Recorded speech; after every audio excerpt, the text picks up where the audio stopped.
Hello বন্ধুরা, বার্ধক্য ভাতা নিয়ে রয়েছে আপনাদের জন্য বিরাট সুখবর। ইতিমধ্যে নবান্নের তরফ থেকে রাজ্যের মুখ্যমন্ত্রী জানিয়ে দিলেন যে আপনাদের বার্ধক্য ভাতা আর 1000 টাকা করে নয়, এবার থেকে আরও 500 টাকা করে বাড়িয়ে দিচ্ছেন। এবার এই টাকা কবে থেকে আপনাদের ব্যাংকের অ্যাকাউন্টে আসবে, আদৌ কি ভোটের আগে আপনারা এই টাকাটা পাবেন নাকি ভোটের পরে পাবেন, সমস্তটাই থাকছে আজকের এই ভিডিওতে। এবং আপনারা এটাও জানেন যে লক্ষ্মীর ভাণ্ডারের যারা উপভোক্তা রয়েছেন সেই সব মহিলাদের 60 বছর বয়স হয়ে গেলে এমনিতেই কিন্তু বার্ধক্য ভাতাতে নাম নথিভুক্ত হয়ে যেত। তবে 2026 সালে সেই নিয়ম বদল করা হয়েছে। আপনাদের কি আবার নতুন করে আগের মতো আবেদন করতে হবে নাকি কি ডকুমেন্টস আপনাদের লাগবে, সমস্তটাই জানিয়ে দিব আজকের এই ভিডিওতে।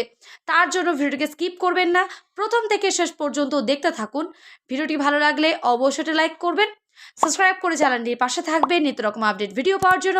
পাশে থাকা বেল আইকনটি অন করে রাখবেন। তো চলুন, বার্ধক্য ভাতা নিয়ে যে খুশির খবর দেওয়া হয়েছে সেখানে কি বলা হয়েছে। বার্ধক্য ভাতার অঙ্ক বাড়িয়ে কত টাকা করা হচ্ছে, নবান্ন থেকে মিলল নয়া ইঙ্গিত। গতকাল রাজ্যের বাজেট পেশ হয়েছে বিধানসভায়, সেখানে নানা সামাজিক প্রকল্পের বরাদ্দ বাড়ানো হলেও বার্ধক্য ভাতা নিয়ে বিশেষ কিছু উল্লেখ করা হয়নি। তা নিয়ে প্রবীণ নাগরিকদের মধ্যে একটা আলোচনা শুরু হয়। অনেকেই মনে করেছিলেন বার্ধক্য ভাতা একই থাকবে, কিন্তু লক্ষ্মীর ভাণ্ডারের অঙ্ক বাড়ল। বার্ধক্য ভাতাও কি বাড়বে, এই প্রশ্ন উঠতেই শুরু করে রাজ্য জুড়ে।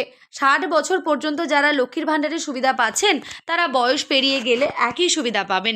নবান্ন এবার এই সব প্রশ্নের উত্তর সাপেক্ষে ইঙ্গিত দিয়েছে, বরং বার্ধক্য ভাতার অঙ্ক বাড়িয়ে 1500 টাকা করা হচ্ছে বলে সূত্রের খবর। এদিকে লক্ষ্মীর ভাণ্ডারের প্রকল্পের 500 টাকা করে বাড়ানো হয়েছে অন্তর্বর্তী বাজেটে, তাতে মাসিক অঙ্ক দাঁড়িয়েছে 1500 টাকা। এবং এবার যুবসাথী প্রকল্প চালু করা হচ্ছে, তাতে বেকাররা 1500 টাকা করে মাসে পাবেন। আশাকর্মী, সিভিক ভলেন্টিয়ার সহ অনেকের বেতন বাড়িয়ে দেওয়া হয়েছে। শুধু তাই নয়, রাজ্যের সরকারি কর্মীদের জন্য 4% মহার্ঘ ভাতা এবং 7ম বেতন কমিশন পর্যন্ত ঘোষণা করেছে। এই বিপুল আর্থিক চাপের মধ্যে বার্ধক্য ভাতা বাড়বে না বলে গুঞ্জন শুরু হয়েছিল, তবে মমতা বন্দ্যোপাধ্যায় সরকার সমাজের সবচেয়ে অসহায় অংশের ভরসার জায়গা রাখলেন বলে সূত্রের খবর। অন্যদিকে নবান্ন সূত্রে খবর, রাজ্য সরকারের বার্ধক্য ভাতার ক্ষেত্রেও সমান গুরুত্ব দিতে চাইছে। এতদিন যে ভাতা 1000 টাকায় সীমাবদ্ধ ছিল সেটা বাড়িয়ে 1500 টাকা করার সিদ্ধান্তই নেওয়া হয়েছে। সুতরাং লক্ষ্মীর ভাণ্ডারের 60 বছর বয়স পর্যন্ত যে টাকা মিলছে, বার্ধক্য পৌঁছানোর পরেও সেই আর্থিক নিরাপত্তার ধারাবাহিকতা বজায় থাকবে। এই খবর চাউর হতেই প্রবীণ নাগরিকদের মধ্যে খুশির হাওয়া বইতে শুরু হয়েছে, কারণ সকলেই মুখ্যমন্ত্রীর প্রশংসা করতে শুরু করেছেন। এছাড়া কর্মসংক্রমে যে বয়সে লক্ষ্মীর ভাণ্ডার, তারপরে বার্ধক্য ভাতা, একটার সঙ্গে অপরটার সেতু বন্ধন তৈরি করে দিল। একই সঙ্গে রাজ্য জুড়ে বুঝিয়ে দিল, বয়স বদলালেও অসহায় হাত সরবে না, সব সময় থাকবে সামাজিক দায়বদ্ধতা। এবারে রাজ্য বাজেটে সর্বস্তরের মানুষের জন্য যে বরাদ্দ টাকা করা হয়েছে এবং জনমোহিনী বাজেট হয়েছে, সেটা এই সিদ্ধান্ত আর একবার প্রমাণ করলো।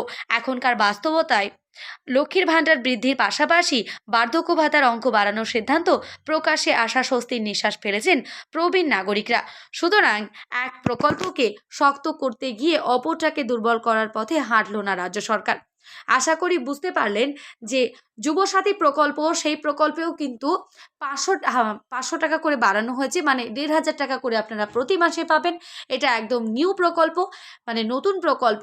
এবং বার্ধক্য ভাতায় যারা 60 বছর হয়ে যায় লক্ষ্মীর ভাণ্ডারের উপভোক্তাদের, তারা কিন্তু এমনিতেই সেই বার্ধক্য ভাতায় তাদের নাম নথিভুক্ত হয়ে যায়, নতুন করে আপনাদের আর আগের মতো আবেদন করতে হয় না।